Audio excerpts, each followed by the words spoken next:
This is Abe Friedtanzer from Awards Buzz, and I'm so excited to be talking to Annie Parisse about three birthdays. How are you, Annie? I'm great. How are you? Good. Tell me about what attracted you to this film early on. Well, I was really honestly like excited about it the first time I read the script. Like one is I think Jane has done a really incredible job of telling the story in that the way she structured the film, we're like inside of the different points of view of the family. So we begin in the daughter's point of view and then switch points of view as we go. And I think it's interesting because what happens is that you are able as an audience member, or in my case as a reader, you kind of allegiances shift as the film goes on, as things are revealed through the point of view. So that was an interesting way of telling the story. And then, fascinating to kind of realize that we have a lot in common with that time period. Actually, like I was kind of shocked to be like I was like, oh right, period piece. That's so fun. And then I reading it, I was like, wow, weirdly feels so like contemporary. Feels so like right in the mix of what we're sort of what the where the world is today. I think with like the sexual revolution elements, it's like we're in a different place now, where at least part of the world and part of society is like we're totally fine with this, but we're not. It's not secret and shameful in the same way that it might have been in this era. Absolutely. Like there's like, and in fact, like that particular thing, I was like, oh, sexual revolution, that's fun. Like that's a fun topic to dig into. And like, it's not going to feel like it's going to feel, timepiecey. But then you're like, oh, wait, but like marriage, marriage is marriage. And like the sort of struggles with trust, with family, with like, what are your balancing, like, your own wants and needs with like what you want and need for your family, like that is ubiquitous, universal. And it's really like I was like, oh, it's so interesting to kind of meet material that is in such a specific time and place and feel so connected to it. You feel like there's anything you wanted to learn about the era research wise that you needed to do? Do you know, I definitely consider myself a feminist, but Kate, the character that I play, is like a professor of feminist studies, just as that was even becoming a thing. Like, I think that era was like kind of the first time that that was like considered an academic topic. And so going back and actually reading like what Kate would have been reading at the time, like those writers, Germaine Greer and Betty Friedan and all, like it's not that I was unfamiliar with them, but like taking a deep dive, I was like, oh wow, there was like again, just like so much said that had such a huge impact, and also where we feel like, wow, so much relevance to like our moment now. So that was very exciting. I also like that Bobby accuses Kate of not being so you're supposed to be a feminist, blah, blah, blah. But she has her own idea because Yeah. there's still different generations. This is the 70s, but like it's still born in the, 40s, 50s, different attitude. Totally. And I feel like I mean we are living that so profoundly right now. I have a 15-year-old son. And like I definitely am like, oh right, like I mean, I came of age in the 90s and I felt like we felt so sophisticated. You know what I mean? And I look back on where we were and I'm like, wow, it feels so antiquated. And my 15-year-old is like very excited to tell me how like, I grew up in the past. I feel like watching movies like Y2K and set around then, it's like you see what people are wearing, and like it really feels not like a period piece, but just like some strange Like time this warp. other Like, time, right? Like I know I watch that stuff too, and I'm like, I'll be like, oh, my son's name is Emmett. Oh, we should watch this movie together. I used to love this movie, and then I watched it, and I'm like, oh wow, that either didn't stand the test of time, or like even if it did, it like really looks like it's from like another era, and you're like, oh, okay, I didn't realize it had actually we'd really come a long way. well, I think this film definitely looks nice and again it feels like a different time, but especially with some of the political content, again, much more relevant than we might well not that we might have thought, but more relevant as you think about it. Yeah, it's really true. Like I mean, a lot of the yeah, the politics in the film, it's pretty surprising. I mean, again, like that is the 70s is not my era, but like going back to it, I was like, wow, it is incredible how we are talking about like some of the exact same things in a slightly different way maybe, but not that different. Like it's pretty surprising. And again, like I hope people watching it will feel sort of both comforted and motivated, you know, like want comfort in the sense that like, you know, these are tough and thorny issues, and like it takes a long time to change, to really, you know, to really deeply change. And on the other hand, motivated in the sense that it's like, okay, we've been working on this for a while. Let's get moving, you know?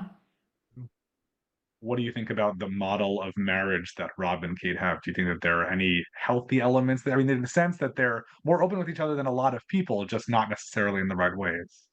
Yeah, I have so much sympathy for both Rob and Kate, you know, like I think what's really inspiring about them actually is that they are absolutely giving it the college try, you know, like they really I think genuinely aspire to like live their ideals.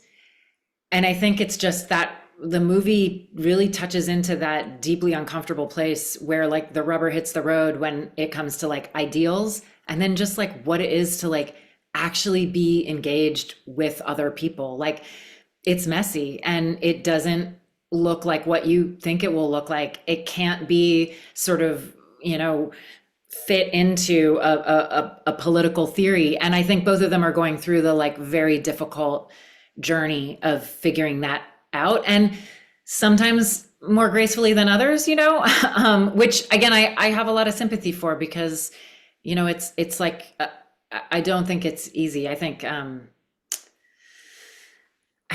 marriage is hard. How do you like that for words of wisdom? I also think most, a lot of viewers will see Josh Radnor and be like, "Oh, the guy from How I Met Your Mother." But if you're paying attention, he's actually the lead of many, many independent films for the past few years. What was Yes. it like getting to work with him in this context? Oh, it was so fun. You know, Josh and I have kind of known each other and circled each other in like the New York theater world for a long time. We have a lot of friends in common. And in fact, we realized this. We were like, oh, you know, Josh is also a really wonderful writer and has written and directed as well. And he had written a play that I did a reading of with him and another wonderful actor, like I guess maybe the year before we did this. So it was just a delight to actually get to dig into something with him, but then also like that it was material that's this exciting and this juicy was really, really, really fun, you know.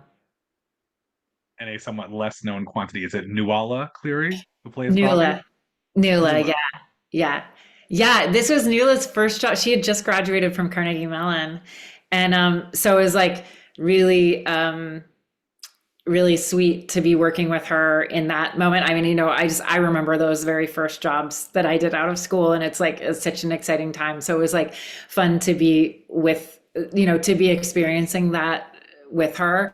And she's just wonderful. I mean, just a wonderful actress and so game and so excited to be there. She was a blast. In terms of those memories, how do you think that the industry and specifically independent film has changed since you got started? Oh, wow. I mean, it has changed a lot. um, but also making movies is ultimately, it is actually, when you're on the set, it's pretty similar. I mean, I feel like it's like, I always say, like, I decided to join the circus, and it still does feel that way. Like, there's a kind of a camaraderie and like you know, an in the family kind of feeling like of being on set that I just adore.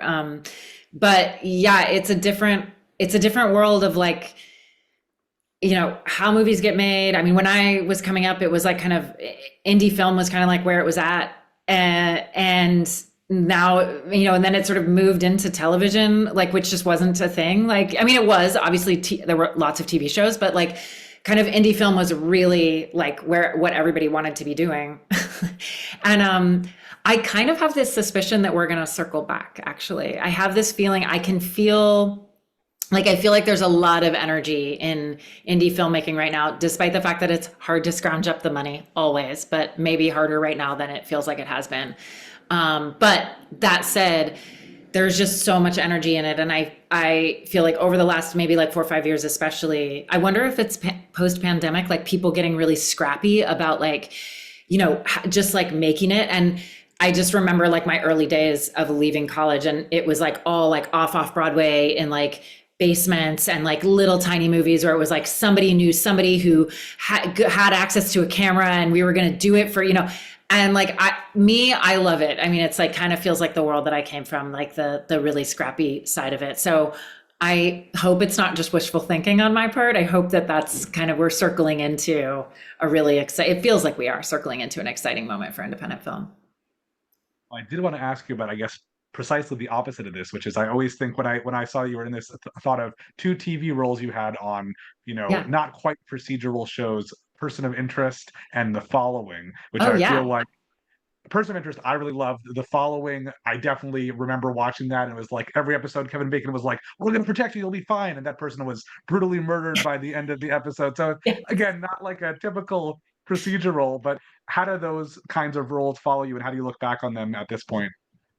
I mean, in both cases, like I feel like I actually got to play like really fun roles on those shows. I mean, especially like Person of Interest. I mean, I was like the ultimate sort of femme fatale, like just like evil on heels. You know what I mean? So that was really, really a blast. I loved what they gave me to do on that show. And it was such a like, I don't know, out of the box, crazy kind of procedural where it just went to places that you were like, what is happening? So I had such a good time doing that one. And The Following also was a little like out of the box. And again, like I was playing like, again, the kind of cop that I was playing was just like a little sideways. And Kevin also was such an incredible guy to work with. So smart, such a good actor. And so I don't know, I look back on them both really fondly. But again, like you're absolutely right. Like they're just like kind of like really like funny examples or strange examples of procedural in for me, what was a good way, like a really fun way. What about the theater world? What's next for you in that space? Oh gosh. I don't have any plays coming up. I did a production of A View from a Bridge a year ago, which was amazing. Had an incredible. I hadn't worked on a classic in a while, so that was really exciting to work on a classic piece of theater.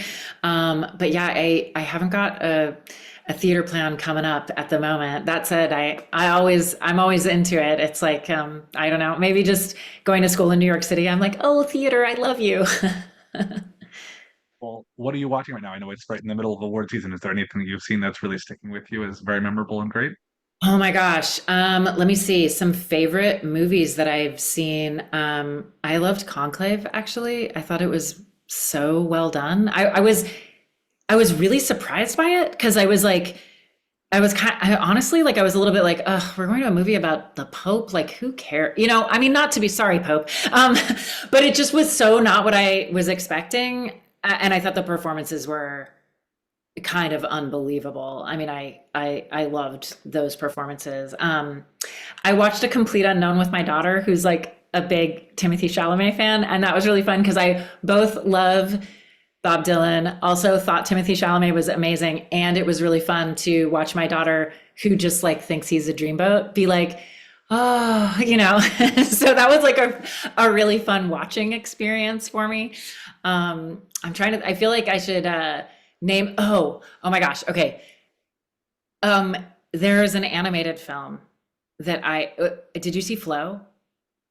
Oh, I thought that was one of the more gorgeous pieces of filmmaking I've seen in a very, very long time. Like I was like, wow, that was sort of like spiritual filmmaking. Like I just thought it was so beautiful, and the animation was so beautiful. I was like telling everybody to go and see it.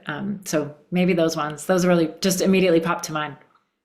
I think those are great choices, and I wish you plenty of luck with everything that comes next. So nice talking to you today. You too, Abe. Thanks for bringing me on.